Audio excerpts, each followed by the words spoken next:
تمسك بحبل الله واتبع الهدى ولا تك بدعيا لعلك تفلح ورن بكتاب الله والسنن التي أتت عن رسول الله تنجو وتربح. الحمد لله رب العالمين والصلاة والسلام على أشرف الأنبياء والمرسلين نبينا محمد وعلى آله وصحبه أجمعين ومن اتبعهم بالإحسان إلى يوم الدين أما بعد. Donc j'ai l'honneur cette nuit de débuter cette conférence qui a pour sujet Al-Iman Billah, la foi en Allah. Al-Iman Billah. Qu'est-ce que Al-Iman? Qu'est-ce que la foi? Regardons cela premièrement dans la langue arabe, puis dans la législation. Dans la langue arabe, Al-Iman, qu'est-ce que cela signifie? Al-Iman, dans la langue arabe, هو التصديق الذي معه الإقرار والأمن.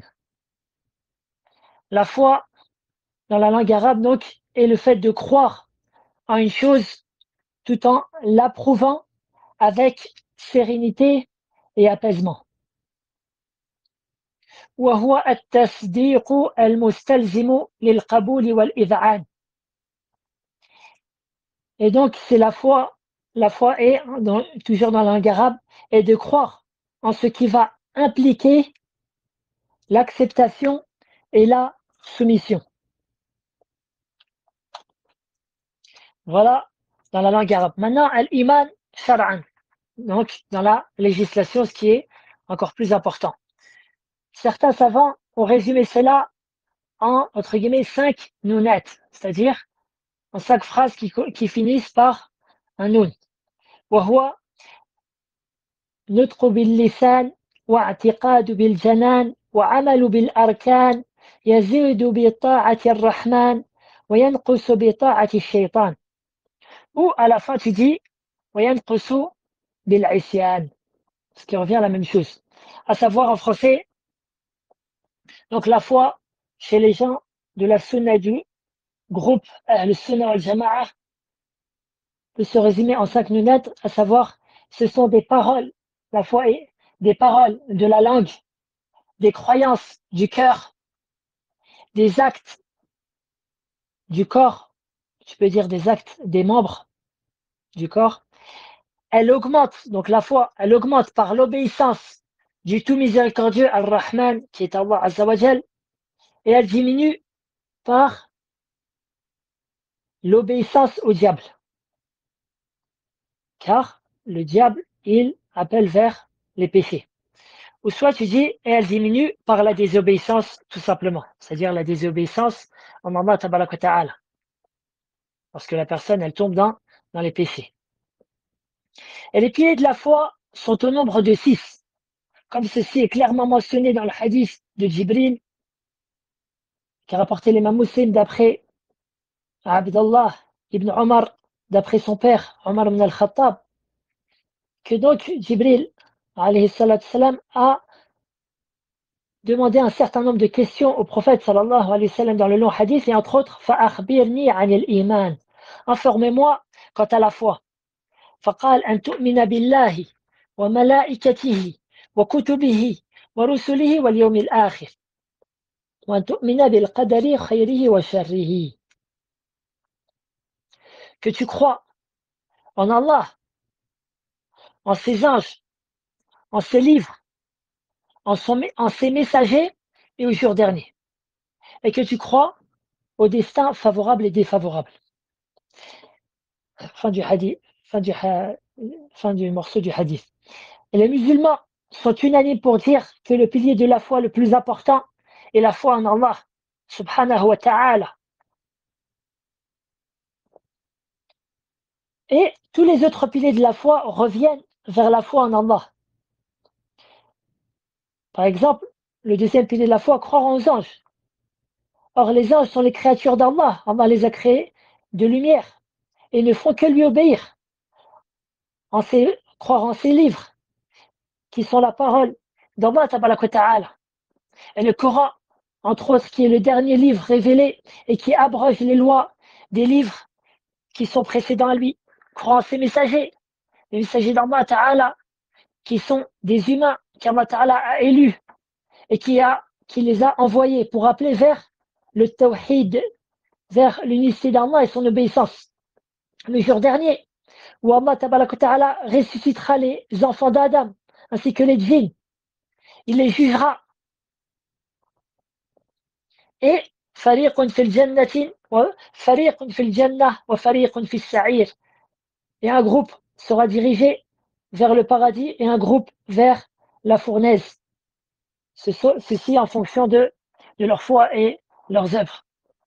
Le fait de croire au destin favorable et défavorable. Ceci aussi revient vers la science parfaite d'Allah Ta'ala, qu'Allah Ta'ala sait tout et qu'il est omniscient, qu'il a prédestiné toute chose qui adviendra et l'a écrit dans l'Awh al-Mahfouz, qu'on peut traduire par les tablettes protégées. De même que croire en la volonté d'Allah Ta'ala et à sa création.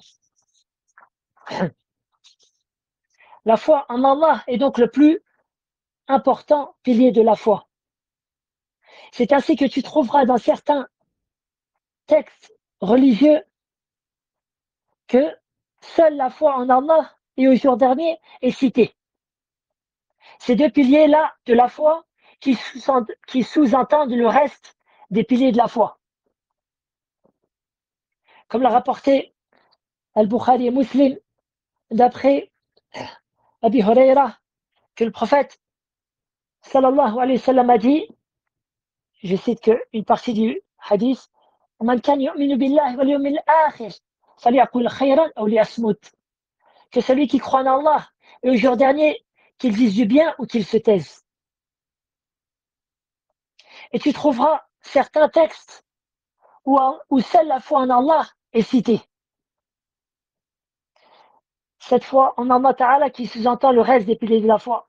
Allah Ta'ala dit dans son livre, وَمَا يُؤْمِنْ بِاللَّهِ وَيَعْمَلْ صَالِحًا يُكَفِّرْ عَنْهُ سَيِّئَاتِهِ وَيُدْخِلْهُ جَنَّاتٍ تَجْرِي مِنْ تَحْتِهَا الْأَنْهَارُ خَالِدِينَ فِيهَا أَبَدًا ذَلِكَ الْفَوْزُ الْعَظِيمُ.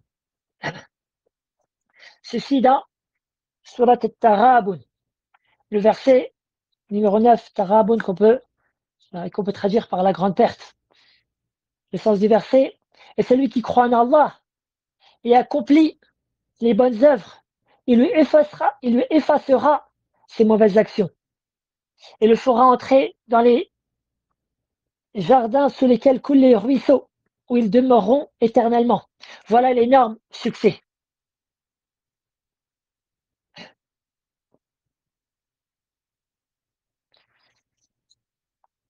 Et vous trouvez aussi dans Surat Talaq, c'est-à-dire le divorce,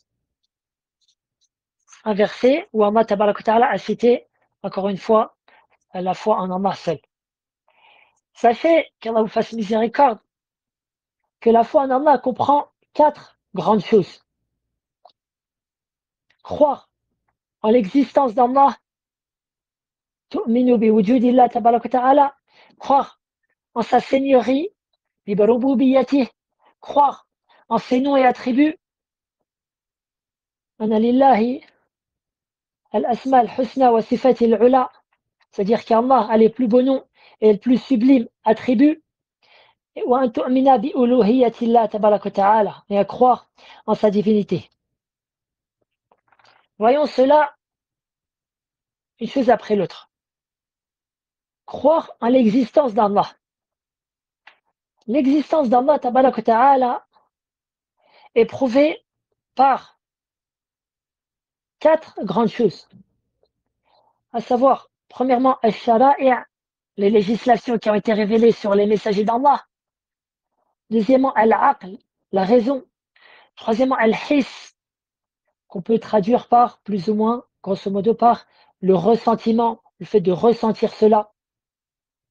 Et quatrièmement, par al-fitra, al-fitri, c'est-à-dire par la sainte nature.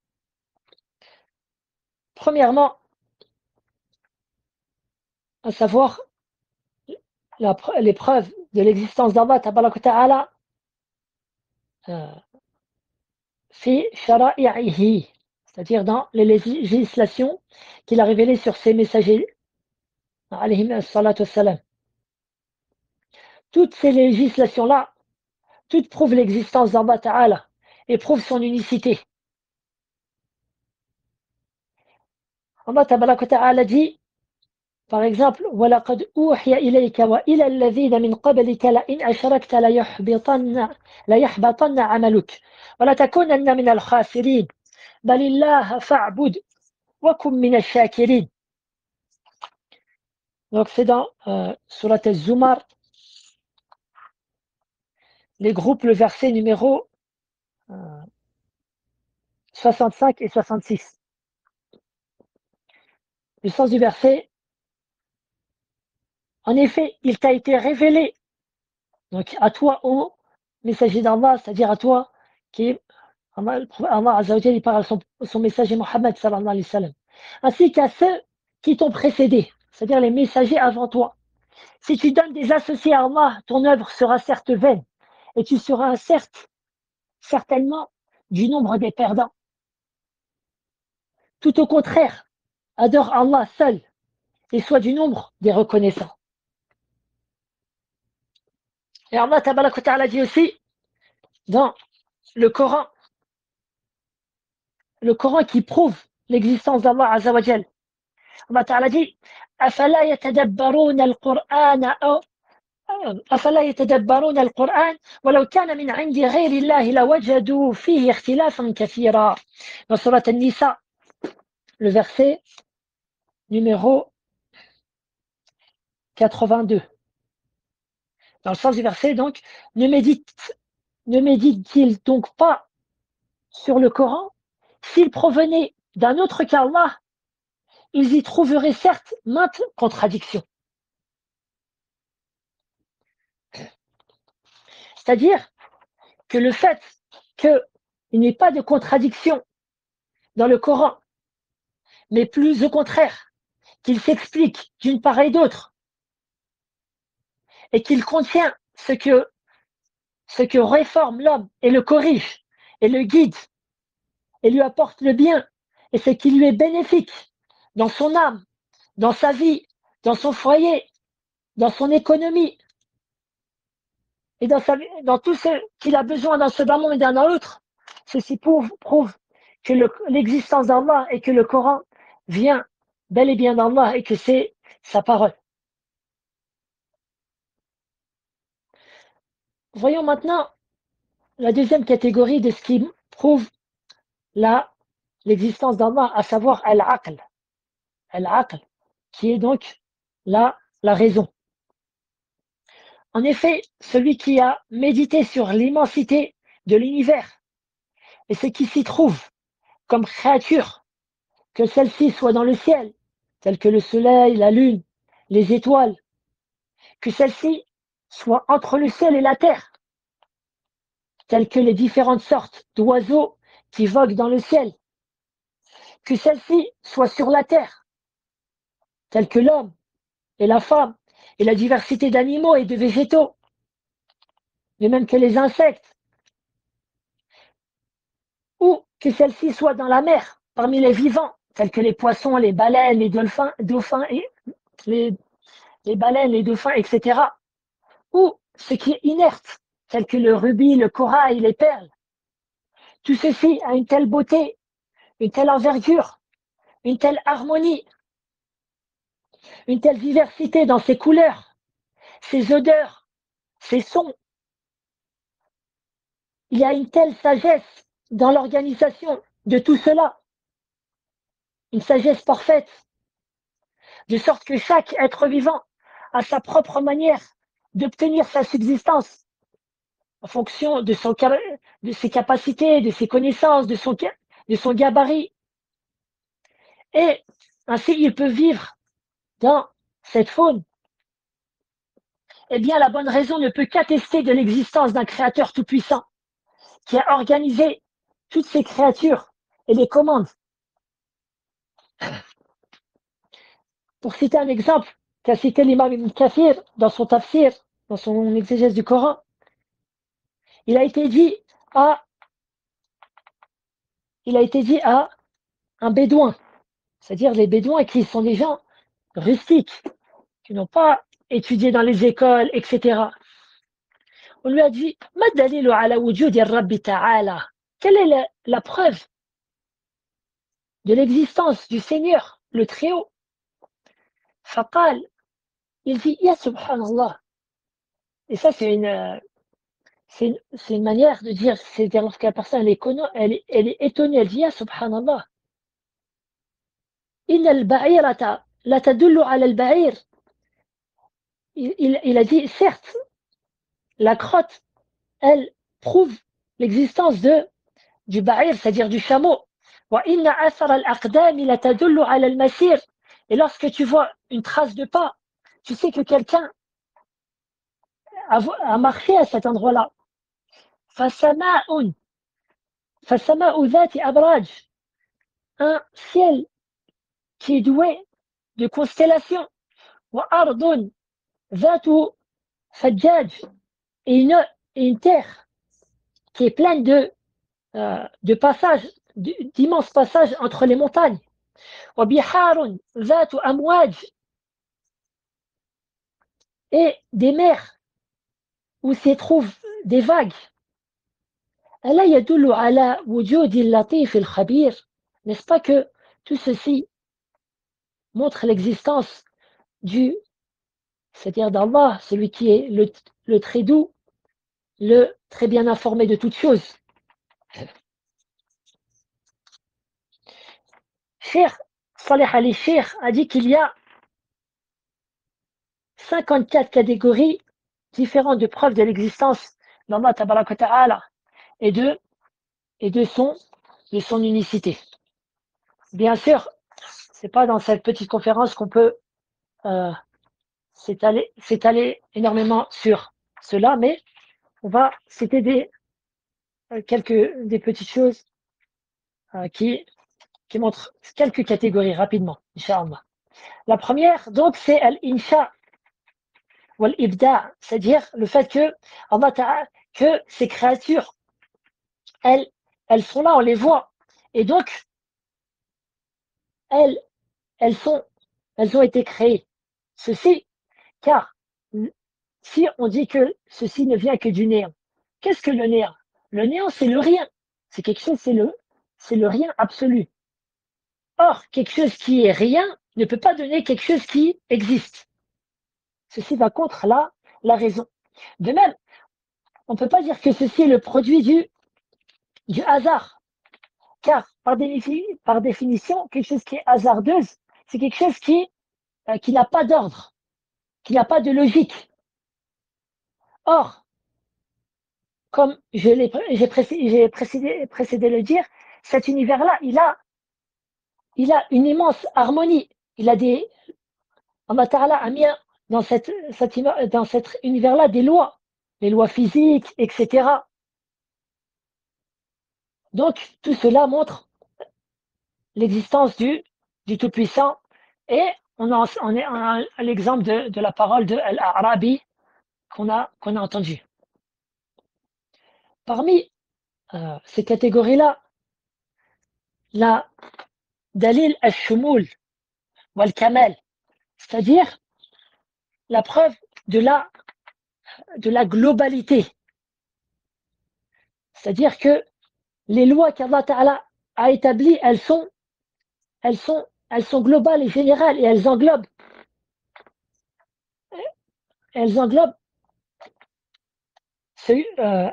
c'est-à-dire les êtres vivants, c'est-à-dire tous les êtres vivants. Allah Tabaraka wa Ta'ala dit dans Surat Al-An'am, le verset 38, وما من دابة في الأرض ولا طائر يطير بجناحيه إلا أمثالكم ما فرطنا في الكتاب من شيء ثم إلى ربهم يحشرون. Nulle bête marchant sur terre, nul oiseau volant de ses ailes, qui ne soit comme vous c'est-à-dire illa umamun amsalukum, qui ne soit, c'est-à-dire comme vous, des communautés comme vous. Nous n'avons rien omis d'écrire dans le livre, puis c'est vers leur Seigneur qu'ils seront ramenés. C'est-à-dire, qu'est-ce que signifie cela? C'est-à-dire que, subhanallah, Allah Ta'ala il a fait que chaque créature, eh bien, ce sont des communautés. L'homme est une communauté, les djinns sont une communauté, les, les singes sont une communauté, les, les lions sont une communauté, etc. Et chacun, Allah Ta'ala, leur a donné une manière de vivre. Une manière, les abeilles sont une communauté, les fourmis sont une communauté. Et chacun, Allah Ta'ala, leur a donné une manière de vivre et une manière, c'est-à-dire de vivre et d'obtenir, c'est-à-dire leur subsistance, etc. Une manière de c'est-à-dire d'avoir des relations charnelles qui est la cause qui est des enfants, etc. C'est-à-dire une progéniture, etc. Donc ceci, le fait que ces lois-là, elles englobent l'ensemble des êtres vivants, ceci montre qu'elles viennent d'un seul et unique créateur. Parmi les preuves, c'est-à-dire la spécificité. Ceci donc fait partie des preuves des gens de la sunna et du groupe. Et Allah Azzajal khassas al-ashya bi sifatiha. Allah Ta'ala a donné à chacune de ces créatures certains attributs qui lui sont propres.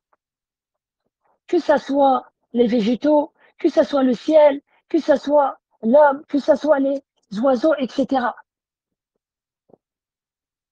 Lorsque tu vois cela, subhanallah, tu t'émerveilles. Et tu vois par exemple qu'il n'y a pas un enfant qui naît de couleur verte ou de couleur bleue. Non, Allah Ta'ala n'a pas donné cette couleur-là à l'homme, mais il l'a donné à d'autres créatures. De sorte que il est près de 300 couleurs différentes, c'est-à-dire couleurs affiliées d'origine. Et ces 300-là, elles donnent des milliers de couleurs. De plus, dans ce que tu entends, chacun d'Allah lui a donné une spécificité. Par exemple, un homme et une femme qui ont 5 enfants. Tu verras que chacun a certaines spécificités qui sont propres à lui, telles que al-basma, c'est-à-dire al-basma en français, c'est-à-dire tes empreintes, telles que tes empreintes, c'est-à-dire de tes doigts, même al-basma, en réalité même les yeux, elles ont une empreinte qui sont propres à elles, telles que ton ADN, etc.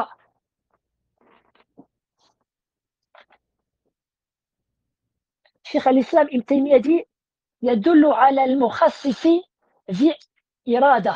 C'est-à-dire le fait qu'Allah Ta'ala il a donné cette spécificité dans une même communauté à chacune de ces créatures, ceci montre qu'Allah Ta'ala il a une volonté qui est parfaite. Qui est parfaite. Et Allah Ta'ala nous a cité un bel exemple en cela dans surat Al-Ra'd. Au début de surat Al-Ra'd, Allah Ta'ala dit وهو الذي مد الأرض وجعل فيها رواسي وأنهارا ومن كل ثمرات جعل فيها زوجين اثنين يغشي الليل النهار إن في ذلك لآيات لقوم يتفكرون وفي الأرض قطع متجاورات وجنات من أعناب وزرع ونخيل سنوان وغير سنوان يسقى بماء واحد ونفضل بعضها على بعض في الأكل إن في ذلك لآيات لقوم يعقلون. Et c'est lui qui a étendu la terre et a placé montagnes et fleuves. Et de chaque espèce de fruit, il a établi 2 éléments de couple. Il fait que la nuit couvre le jour. Voilà bien des preuves pour des gens qui réfléchissent. Et sur la terre, il y a des parcelles voisines les unes des autres, des jardins plantés de vignes et des céréales et des palmiers en touffes ou espacés, arrosés de la même eau. Cependant, nous rendons supérieurs les uns aux autres quant au goût. Subhanallah. Tu vois, la même eau tombe du ciel sur une même et unique terre. sur même peut-être même un même et unique arbre.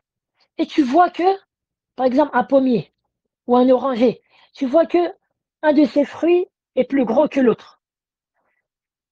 Un d'entre eux est plus sucré que l'autre. L'autre, il est plus amer. L'autre, il est plus mûr, etc. Alors que, subhanallah, l'eau est unique et la terre est unique. Ceci montre que il y a derrière cela la volonté du, du Créateur. Allah tabaraka wa ta'ala. Et j'aimerais en profiter pour vous citer en cela l'exemple qu'a donné l'imam Malik. Vous voyez que les 4 imams ont été interrogés à ce sujet-là, sur l'existence d'Allah. Et vous voyez qu'ils donnent des réponses qui sont très très simples. Car le fait de prouver l'existence d'Allah, c'est une chose qui est très simple et qui ne la tahtaj ila takalluf. Il n'y a pas besoin de euh, c'est-à-dire takalluf wa tanattu', c'est-à-dire qu'il n'y a pas besoin d'exagération ou de chercher des choses qui sont compliquées, comme l'a fait certains du genre de Ahl al-Bida' parmi Ahl al-Kalam. Donc, il a rapporté que l'imam Malik, il a été, il a été interrogé, Al-Rashid, il a interrogé sur la preuve de l'existence d'Allah. Et il a donné comme preuve اختلاف اللغات والأصوات والنغمات, à savoir les différentes langues qu'on entend, les différentes voix qu'on entend, les différents sons qu'on entend. Et ceci revient c'est-à-dire à la preuve que je viens de citer, à savoir at-takhsis, à savoir la spécificité. Le fait que l'homme est unique, mais il a une voix, chaque personne a une voix qui lui est propre. Allah Ta'ala lui a donné une voix qui lui est propre. L'homme est une seule communauté et Allah Ta'ala a fait que il ait plusieurs tribus, plusieurs pays, plusieurs langues. Donc tout cela montre la spécificité. De même, j'en profite, j'ai cité l'exemple de chacun des 4 imams. Abu Hanifa, rahimahullah, lui, il a vécu dans un endroit où il y avait beaucoup de zanadiqa, d'athées et de zanadiqa. Et donc, un jour, ils se sont rassemblés فسألوه عن وجود الباري تعالى. Ils lui ont demandé une preuve quant à l'existence du Créateur. فقال لهم, il leur dit, دعوني, laissez-moi, فإني مفكر في أمر قد أخبرت عنه, car je suis en train de réfléchir sur une chose qu'on m'a informé. ذكروا لي أن السفينة في البحر. On m'a rapporté qu'un bateau sur la mer, موقرة فيها أنواع من المتاجر, qui porte un grand nombre de choses qui se vendent différentes. وليس بها أحد يحرسها ولا يسوقها. Et donc elle vogue dans la mer et il n'y a personne qui la surveille. Or à cette époque-là, il y avait des pirates, etc. ولا يسوقها, et personne ne la guide. وهي مع ذلك تذهب وتجيء. Et malgré cela, elle vogue, elle part et elle revient. وتسير بنفسها, et elle vogue toute seule. وتخترق الأمواج العظام حتى تتخلص منها, et elle traverse les immenses vagues.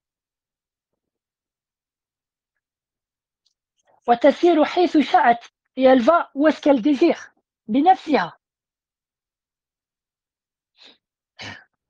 من غير أن يسوقها أحد, sans que personne ne la dirige.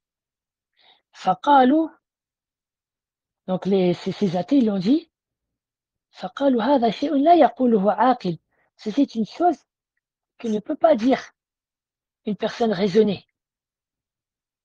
فقال ويحكم هذه الموجودات بما فيها من العالم العلوي والسفلي عفوا وما اشتملت عليه من الأشياء المحكمة ليس لها صانع.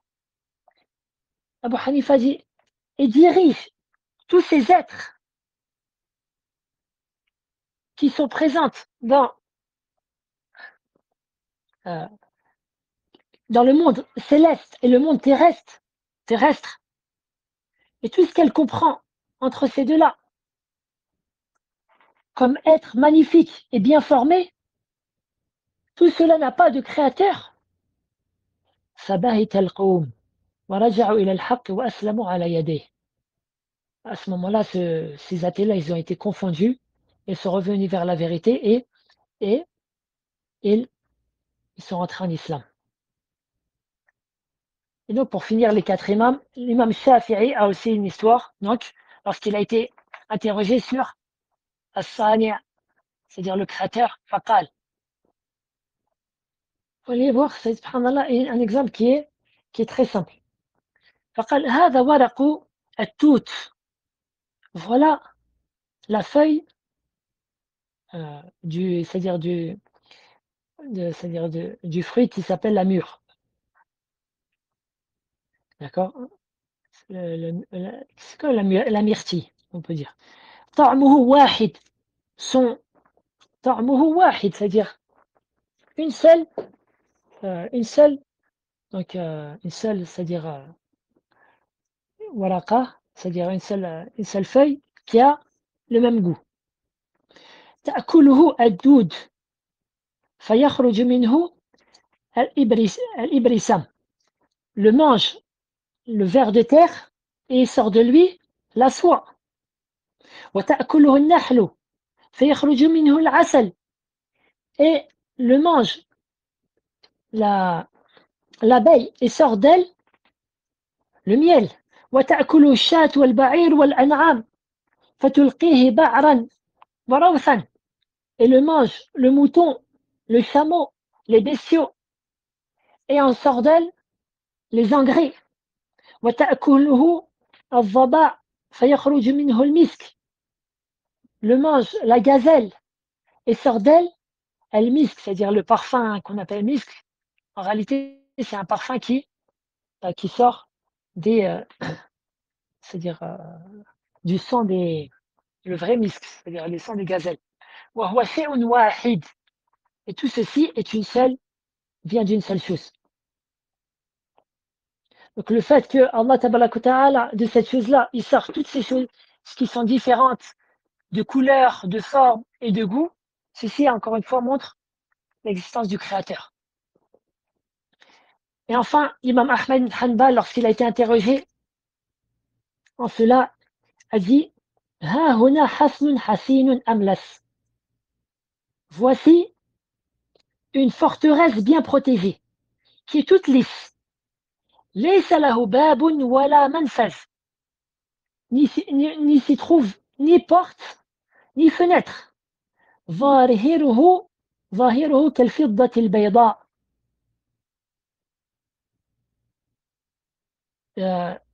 Son apparence, c'est-à-dire de l'extérieur, elle est blanche comme l'argent, comme le métal qui est l'argent.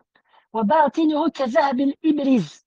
Et dans son intérieur, il est comme l'or, c'est-à-dire de couleur or. فبين هو كذلك إذ انصدع جداره فخرج منه حيوان سميع بصير ذو شكل حسن وصوت مليح. Et brusquement, tandis qu'il est ainsi, c'est-à-dire ces murs, ils se brisent. Les murs, c'est-à-dire de cette forteresse-là, elle se brise. Et sort d'elle, subhanallah, sort d'elle un être vivant qui entend, qui voit, qui a une belle forme et qui a une belle voix.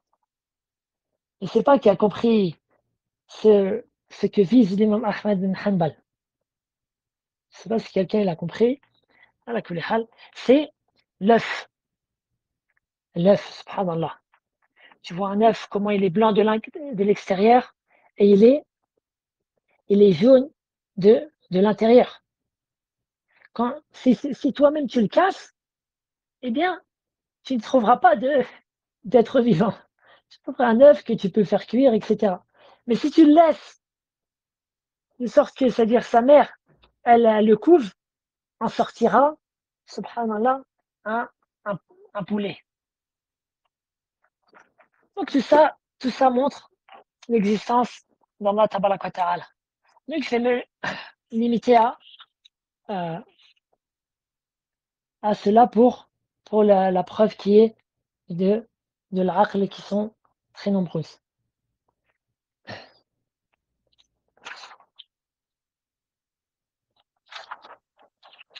Maintenant, voyons dalil al-his. Donc, ce qu'on peut traduire par le fait de ressentir l'existence d'Allah tabaraka wa ta'ala. Et ceci a lui aussi beaucoup d'exemples. Parmi elles, min ijabati du'a, le fait que celui qui invoque Allah tabaraka wa ta'ala le supplie, eh bien, Allah ta'ala lui répond à son invocation. Par exemple, lorsque le serviteur invoque son Seigneur et que Allah tabaraka wa ta'ala va lui exaucer sa dua. Ceci est une preuve évidente de l'existence d'Allah ta'ala et du fait qu'il entend et qu'il voit et qu'il répond à celui qui l'invoque. Allah a cité dans le Coran un certain nombre d'exemples de ces prophètes qui l'ont invoqué et qu'Allah Ta'ala a exaucé. Notamment dans Surat Al-Anbiya, les prophètes, vous pouvez revenir vers celle-là, vers celle-ci. Allah Ta'ala dit aussi أَوَمَنْ يُجِيبُ الْمُضْطَرَّ إِذَا دَعَاهُ dans Surat Al-Naml, les fourmis, le verset 62. Allah Ta'ala dit n'est-ce pas lui qui répond à l'angoissé quand il l'invoque? Si on interrogeait chaque personne qui écoute ce que je suis en train de dire, eh bien, et on lui demanderait, n'est-ce pas qu'un jour tu as invoqué Allah et qu'il t'a exaucé ton invocation? Eh bien, tout le monde dira oui, bien sûr. Plus encore, même les polythéistes qui adoraient leur idole avec Allah. Ils adoraient Allah et ils adoraient leurs idoles. Lorsqu'ils se trouvaient dans de fortes intempéries, eh bien, ils oubliaient tous leurs idoles et ils invoquaient Allah seul. Comme Allah Ta'ala le dit dans Surat Al-Isra, le voyage nocturne, le verset 67. وَإِذَا مَسَّكُمُ الضُّرُّ فِي الْبَحْرِ ضَلَّ مَنْ تَدْعُونَ إِلَّا إِيَّاهُ فَلَمَّا نَجَّاكُمْ إِلَى الْبَرِّ أَعْرَضْتُمْ وَكَانَ الْإِنسَانُ كَفُورًا. Et quand le mal vous touche en mer, ce que vous invoquez en dehors de lui se perdent. Puis, quand il vous sauve, c'est-à-dire, et quand le mal vous touche en mer, ce que vous invoquez en dehors de lui se perd, c'est-à-dire vous les oubliez. Vous les oubliez et vous ne pensez plus que à Allah Ta'ala et vous l'invoquez lui seul. On lui voit un culte exclusif. Cependant, ces polythéistes-là, lorsqu'Allah Ta'ala les sauve et les ramène vers la terre ferme, puis quand il vous sauve et vous ramène à terre, vous vous détournez. Allah Ta'ala, de par sa grâce, il invoque, il exauce leur invocation, et eux, Yadhan Billah, après qu'Allah les a sauvés, ils se détournent et reviennent vers leur adoré en dehors d'Allah. Ensuite, Allah Ta'ala dit, l'homme reste très ingrat. Et plus encore, subhanallah, tu vois même qu'il arrive qu'Allah exauce l'invocation des athées. L'invocation des athées. Comme me l'a raconté une personne c'était un ancien militaire avant qu'il se convertisse, il il était dans lui et ses hommes, entre guillemets, ils étaient dans une situation qui était très, très difficile. C'est-à-dire, c'est-à-dire leur ennemi, ils étaient encerclés, etc. C'était très, très difficile.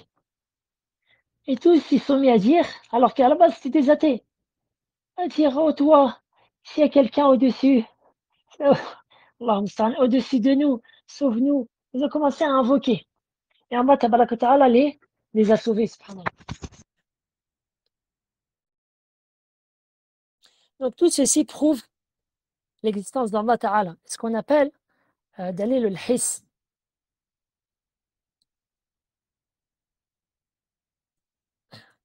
Deux secondes, je vais faire quelque chose. Oh, c'est bon. Et parmi les exemples de al-hiss, du ressentir, il me semble que cet exemple entre dans cette preuve-là, dans cette catégorie de preuves. Si on prenait un individu de chaque peuplade et de chaque tribu du monde, d'accord? Quelle que soit sa couleur, sa langue, son origine, etc. Et qu'on prenait devant lui un bébé avec une hachette et on faisait signe qu'on allait le couper en deux. Eh bien, tout le monde, quelle que soit sa couleur, son origine, sa langue, il saura que ceci est un acte mauvais. Même si certains d'entre eux, peut-être certains barjots, il le fera. Mais il sait que ça, c'est un acte mauvais. Et si tu vois quelqu'un qui est à deux doigts de mourir de soif, et tu lui présentes un verre d'eau, et tu le sauves par cela, c'est-à-dire en lui donnant ce verre d'eau, tous te diront ceci est une bonne œuvre, une bonne action. Même si certains d'entre eux, ils ne le feront pas par haine, par avidité, etc. Maintenant, une question se pose.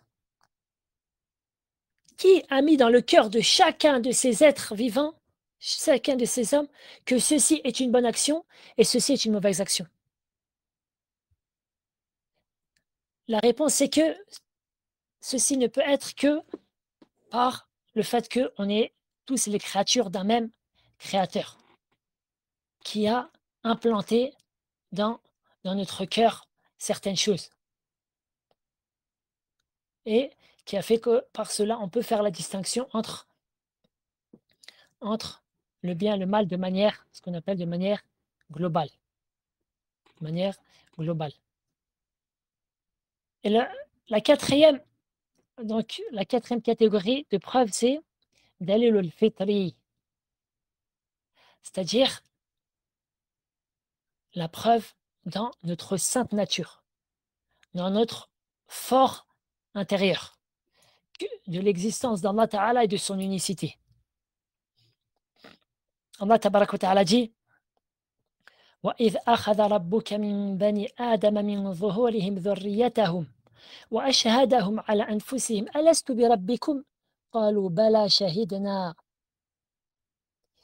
Ça c'est dans Surat Al-A'raf, le verset numéro 172. Al-A'raf, c'est qui est la 7e surah du Coran. Le sens du verset: et quand ton Seigneur tira une descendance des reins des fils d'Adam, elle y fait témoigner sur eux-mêmes. C'est-à-dire avant même qu'on arrive dans ce bas monde-là. Ne suis-je pas votre Seigneur? Ils répondirent, mais si, nous en témoignons. Et Allah Ta'ala dit dans Surat Al-Rum, les Romains, le verset 30, فطرة الله التي فطر الناس عليها لا تبديل لخلق الله. Subhanallah. Sans la traduction.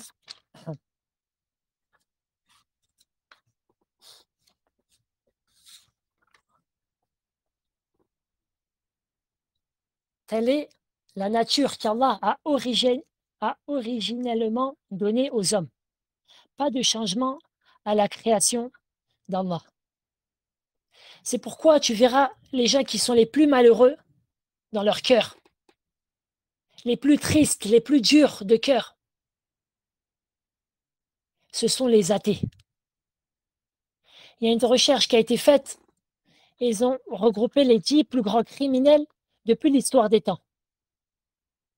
La plupart d'entre eux, c'était des athées. Et quand tu regardes la plupart des gens qui se suicident, ce ne sont pas les plus pauvres. Ce ne sont pas les moins diplômés ou les moins intelligents, mais tu vois que ce sont les athées. Et les pays où il y a le plus de suicides, c'est des pays de mécréance. Ceux-ci, car ils sont en guerre perpétuelle avec leur fort intérieur. Ils disent avec leur langue, nous ne croyons pas en Dieu. Et ils cherchent même à s'argumenter en cela. Le diable joue d'eux, leur enjolive cela. Mais au final, ils n'arrivent pas à se défaire de la croyance en l'existence d'Allah qui est profondément ancrée dans leur fort intérieur. C'est pour ça qu'Allah Ta'ala dit, pour la personne que Cheikh al-Islam Taymiyyah a nommé Imam al-Mulhidin. Cheikh al-Islam Taymiyyah a dit que celui-ci, c'est l'imam, car il s'en préserve, des athées, à savoir Pharaon. Allah Ta'ala a dit sur Pharaon, et Allah Ta'ala, c'est lui, c'est le parfaitement connaisseur de ce que détient les poitrines. Allah Ta'ala dit وَجَحَدُوا بِهَا وَاسْتَيْقَنَتْهَا أَنفُسُهُمْ ظُلْمًا وَعُلُوًّا فَانظُرْ كَيْفَ كَانَ عَاقِبَةُ الْمُفْسِدِينَ. Donc c'est dans, même chez c'est dans la sourate les fourmis, An-Naml, c'est le verset 14. C'est-à-dire, Pharaon et ceux qui l'ont suivi dans sa mécréance, ils les nièrent, c'est-à-dire ils nièrent les signes d'Allah, injustement et orgueilleusement. Tandis qu'en eux-mêmes, ils y croyaient avec certitude. Subhanallah. C'est-à-dire, dans le fort intérieur, ils savaient avec certitude que cela vient d'Allah Azzawajal, seul. Mais les a détournés de la foi, l'orgueil et l'injustice. C'est pour ça qu'une des plus grandes choses qui éloignent d'Allah et de la vérité, c'est bel et bien l'orgueil. Allah Tabaraka wa Ta'ala dit سأصرف عن آياتي الذين يتكبرون في الأرض بغير حق. Dans surat Al-A'raf, surat 7, c'est le verset 146. Allah Ta'ala dit j'écarterai de mes signes ce qui, sans raison, s'enfle d'orgueil sur terre. Ensuite, Allah Ta'ala dit وَإِن يَرَوْا كُلَّ آيَةٍ لَا يُؤْمِنُوا بِهَا. Même s'ils voyaient tous les miracles, ils n'y croiraient pas. وَإِن يَرَوْا سَبِيلَ الرُّشْدِ لَا يَتَّخِذُوهُ سَبِيلًا. Même s'ils voient le sentier, et s'ils voient le bon sentier, et qu'ils se rendent compte que bel et bien ça c'est le bon sentier, ils ne le prennent pas comme sentier. وَإِن يَرَوْا سَبِيلَ الْغَيِّ يَتَّخِذُوهُ سَبِيلًا. Mais s'ils voient le sentier de l'hérésion, l'erreur, ils le prennent comme sentier. Allahumma musta'an, nas'allah al-afiyah. Donc voici quelques exemples de preuves de l'existence d'Allah. Et tu comprends par ceci pourquoi le châtiment du mécréant est si dur dans la vie dernière. Ceci, car il s'est détourné de la foi en Allah alors que les preuves sont si nombreuses.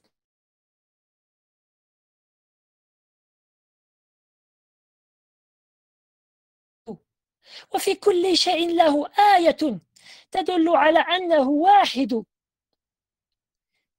C'est-à-dire, subhanallah, le poète, il s'étonne. Il dit, mais à quel point c'est étonnant. Comment on désobéit à Dieu et comment le renie, l'athée. Et dans chaque chose, il y a une preuve qui montre, qui prouve que c'est lui l'unique. Et avant de continuer, car déjà j'ai pris beaucoup de temps dans cela, je vais avancer un petit peu, mais une question importante se pose.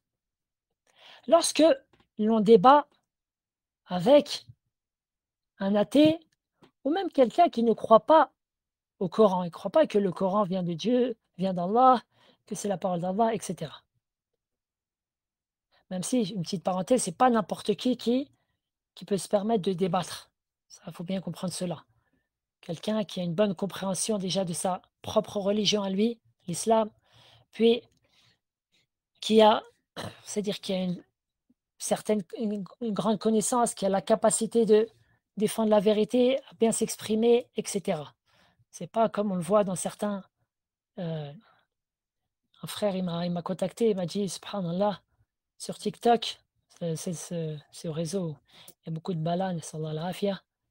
Il y a des gens, des ignares qui n'ont aucune connaissance, aucune capacité, aucune science, aucun bon comportement, bon langage, rien, et qui rentrent dans des dialogues au point où certains, ils sont c'est-à-dire en guerre contre eux-mêmes. Il m'a dit, il y en a un, plus de 15 fois, Allah al-afia, 15 fois minimum, il m'a dit, il passe au il, il est musulman, puis il devient chrétien, puis il revient à l'islam, puis il devient chrétien, puis il vient. Et qu'est-ce que c'est que cela? Tu connais même pas ta religion et tu veux, c'est-à-dire rentrer dans des débats. Non. Mais je parle pour celui qui en a la capacité. Donc, la question est, pour celui qui a la science et la capacité, lorsqu'il va débattre avec un athée ou quelqu'un qui ne croit pas au Coran, est-ce qu'il peut citer des versets coraniques pour, entre guillemets, convaincre avec celui qu'il débat ou pas? Eh bien, ce que j'ai pu entendre de Cheikh Salih al-Cheikh et de notre Cheikh Mohamed Saïd al-Aslan, et Cheikh Mohamed Saïd al-Aslan disait même que c'est la parole de Cheikh al-Islam Taymiyyah, c'est que bien sûr, même quelqu'un qui n'a pas pour croire que le Coran est la parole d'Allah, tu peux lui citer des versets coraniques. Car Allah Ta'ala a dit de son livre que c'est dhikrul lil alamin. C'est un rappel pour l'ensemble des gens. Et Allah Ta'ala dit à son prophète, alors qu'il était encore à la Mecque, wajahidhum bihi jihadan kabira. Et donc à la Mecque, il n'y avait même pas le combat, c'est-à-dire le combat physique avec les épées, avec les lances, etc., les flèches. Non. À l'époque, même l'époque mécoise, il n'y avait rien de cela. Et Allah Ta'ala dit wajahidhum, et combat-les bihi, c'est-à-dire avec le Coran, d'un grand combat. Et tu voyais qu'à l'époque du prophète sallallahu alayhi wa sallam, il y avait certains athées qu'on appelle les dahriyoun, même s'ils n'étaient qu'une très minorité, mais ils étaient présents, même chez les Arabes. Et Allah Ta'ala les a cités dans son livre.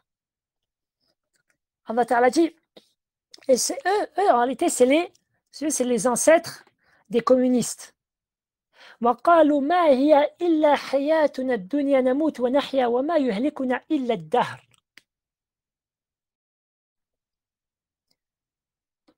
Donc c'est dans Surat Al-Jathiyah, l'agenouillé, le verset 24. Et ils dirent, il n'y a pour nous que la vie d'ici-bas.